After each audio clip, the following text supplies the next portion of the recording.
How's it going, everybody? Welcome to week 12, I believe we're in. We're going to Asia.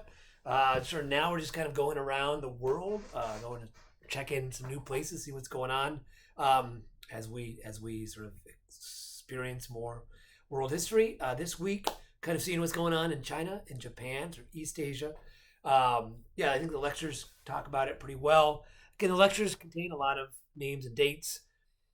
As I've said in a lot of these, don't worry about memorizing any of that stuff. Just kind of remember it.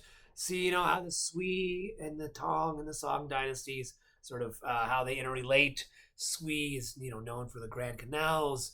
Tang is sort of this golden age, if you will, or sort of cultural height of Japan during the Tang period.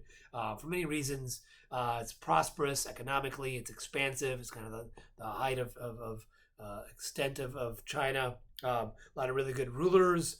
So it's pretty peaceful, except this An Lushan sort of interlude where there is somebody who comes to claim the mandate of heaven. That video is kind of about that period there with Yang Gifu and her role within that. And then this idea of these scholar bureaucrats that sort of, as empires in China rise and fall, sort of the middle group that's keeping things relatively orderly are this cadre of scholar officials that take these examination systems and as Fezhu I just looked that up as a Chinese word for it. The Fezhu is the Fezhu is the exact term for the examination system. These Confucian-based exams that people would study their entire lives for, and then if you passed, you became this scholar bureaucrat, part of this governmental official system, and brought honor to your family, and it also pretty much set you for life. You'd have a job, you'd manage some part of Chinese society, and you'd also, be part of this eliteness, not the aristocracy. The imperial family is a little bit different, but kind of these managers. They're the ones that kind of kept made using Confucian values. That's why Confucian is very important within China. Knowledge and ideas, this concept of the junzi, this cultivated person is part of that scholar bureaucratic world of the Tang, and that remains through most of Chinese history, even up to today. Really, Confucianism is very much part of education systems. And then the Song is sort of this idea of a lot of technological advancements, gunpowder, paper money, various things like that during the Song dynasty. That's that. And then talked about Mahayana Buddhism, sort of the difference between Mahayana and some of the main features of Mahayana and Theravada. Particularly with the advent of these beings called bodhisattvas, or sort of, I know I said, there's no gods in Buddhism. Well, there are these are beings that you can worship and pray to help you achieve nirvana, liberation, if you will. Amida is very famous, and some other ones by Shenji Guru.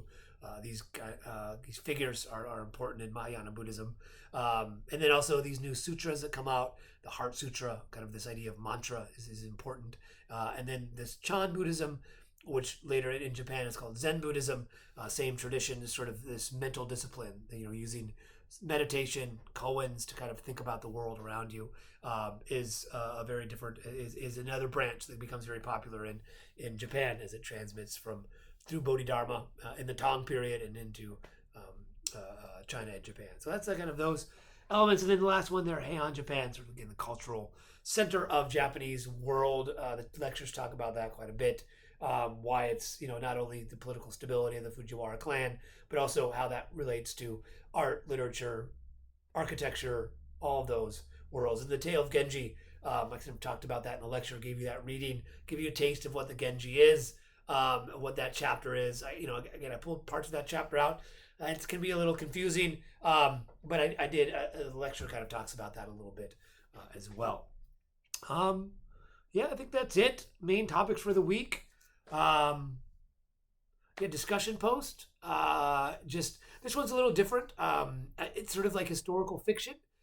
Choose one or the other. Either be a scholar bureaucrat in Tang China or part of Genji's entourage in the Heian period. Use the lectures and course materials to you got to incorporate the readings in some way, shape, or form into your answer. So again, just kind of use the course materials to help. What would it be like to be a scholar bureaucrat in Tang China, or what would it be like being part of Genji's entourage within the Heian period? So just kind of focus on those concepts. And you can be as creative as you want. Just be try to incorporate historical creative writing, if you will. So I think that's it. Have a good rest of your week.